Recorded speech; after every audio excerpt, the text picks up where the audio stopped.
Everyone, আসসালামু আলাইকুম। আপনারা সবাই কেমন আছেন?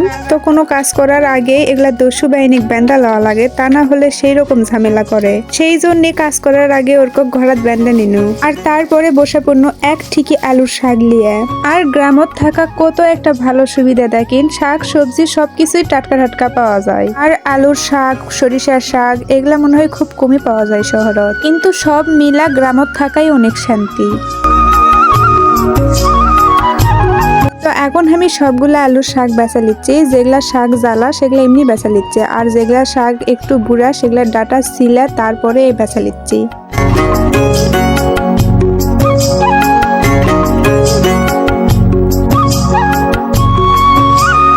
সবগুলা শাক আমার বেচা লওয়া শেষ, আর এইদিকে হচ্ছে শাক চরচরি কর্ম, সেই জন্য এগুলা শাক কেটে লিছি।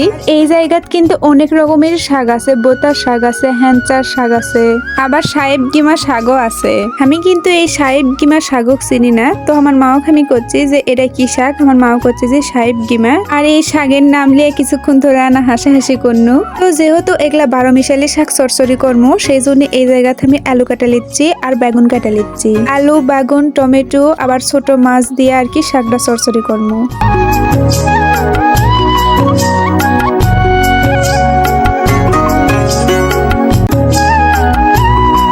এখন আমি সবগুলো আলুর শাক ধুয়ে নিবো।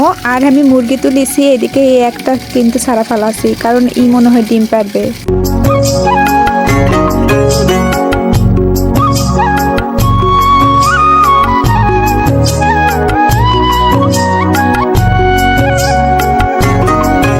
শাক ধুয়ে লিয়ে আসা দেখি গোলের ভিতরে মুরগি এইভাবে খাড়া হয়ে আছে। আমি তো ভাবনু যে হয়তো ডিম পারিছে, কিন্তু অনেক ঢোড়াঢুড়ি করলো, কোনো ডিমই পারে না। তো ঢোড়াঢুড়ি করার পর দেখি যে মুরগি তার আসন যায় বসিচ্ছে ডিম পাড়ার জন্য। আর এইদিকে সবগুলো তরকারি ধুয়ে লওয়া হয়ে গেছে, এখন তরকারিগুলো মেখা দিবে, সেই জন্য সবার প্রথমে তরকারি পাতিল দিয়ে দিচ্ছে কিছু টমেটো আর পেঁয়াজ কুচি। আর যেহেতু ছোট মাছ দিয়ে চরচড়ি করবে, সেই জন্য ছোট মাছও দিয়ে দিচ্ছে আদা রসুন বাটা, আর তরকারিতেও কিন্তু দিয়ে দিল আদা রসুন বাটা।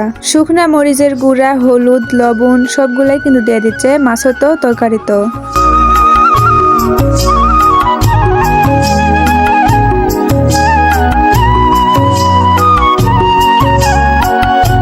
আর সবার শেষে দিয়ে দিচ্ছে সয়াবিনের তেল। তেল দেওয়ার পরে সবগুলা মাছ মেখা দিয়ে দিল পানি। যেহেতু মাছ একটু জাল দিয়ে লিবে, সেই জন্য খুব বেশি পানি দেয়নি। আর এইদিকে তরকারির তেল দেওয়ার পরে তরকারিও মেখা লিচ্ছে।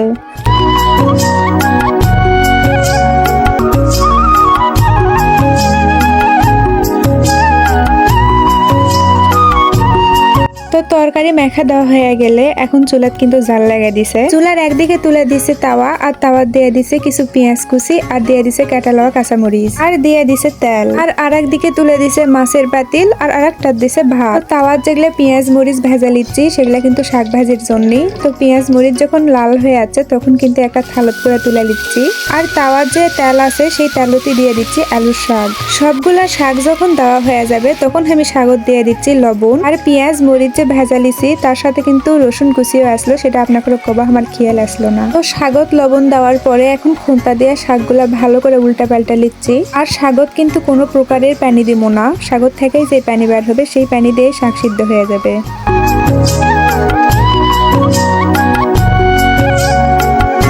তো দেখেন শাক সিদ্ধ কিন্তু হয়ে গেছে। আর শাকত যখন অল্প অল্প করে পানি থাকবে তখন আমি দিয়ে দিচ্ছি সেই ভেজা লওয়া পেঁয়াজ মরিচ। শাকত পেঁয়াজ মরিচ দেওয়ার পরে শাক কিছুক্ষণ আমি ভেজা লিচ্ছি। আর কিছুক্ষণ ভেজা লওয়ার পরে আমি দিয়ে দিচ্ছি তেল। তেল দেওয়ার পরে আবারও কিছুক্ষণ ভেজা লিয়ে শাক আমি নেমে নিব।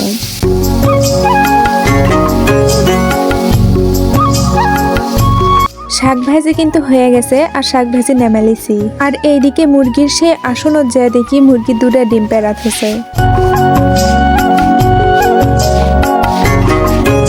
মাছ জাল দেওয়া যখন হয়ে গেছে, মাছের পাতিল নামালিয়া চরচড়ির পাতিল তুলে দিছি। আর এই হচ্ছে জাল দিয়া লওয়া মাছ। আর তরকারিত কিন্তু বলক চলে যাচ্ছে, তরকারির পাতিল একটু ঝুঁকা লিচ্ছি।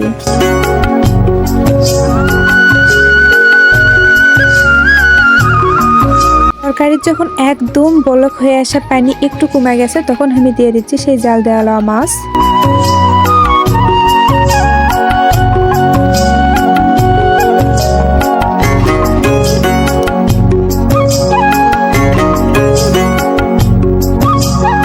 তরকারি কিন্তু প্রায় হয়ে আছে আর তরকারির পাতিল এখন ঝুঁকা দেবো, ঝুঁকা দেওয়ার পরে আরো কিছুক্ষণ হওয়ামো আর তারপর নেমে নেবো। ভাত তরকারি হয়ে যাওয়ার পরে সেই পরিমাণের খিদে লেগে গেছে, সেই জন্যই প্লেটত করে লিয়ে নিয়েছি ভাত, সেই শাক ভাজি আর হচ্ছে শাক চরচড়ি। শাক ভাজি দুটাই কিন্তু খেতে অনেক মজা হচ্ছিল। আর আমার ভিডিও ভালো লেগে থাকলে লাইক কমেন্ট শেয়ার আর সাবস্ক্রাইব করবেন। ভালো থাকবেন, আল্লাহ হাফেজ।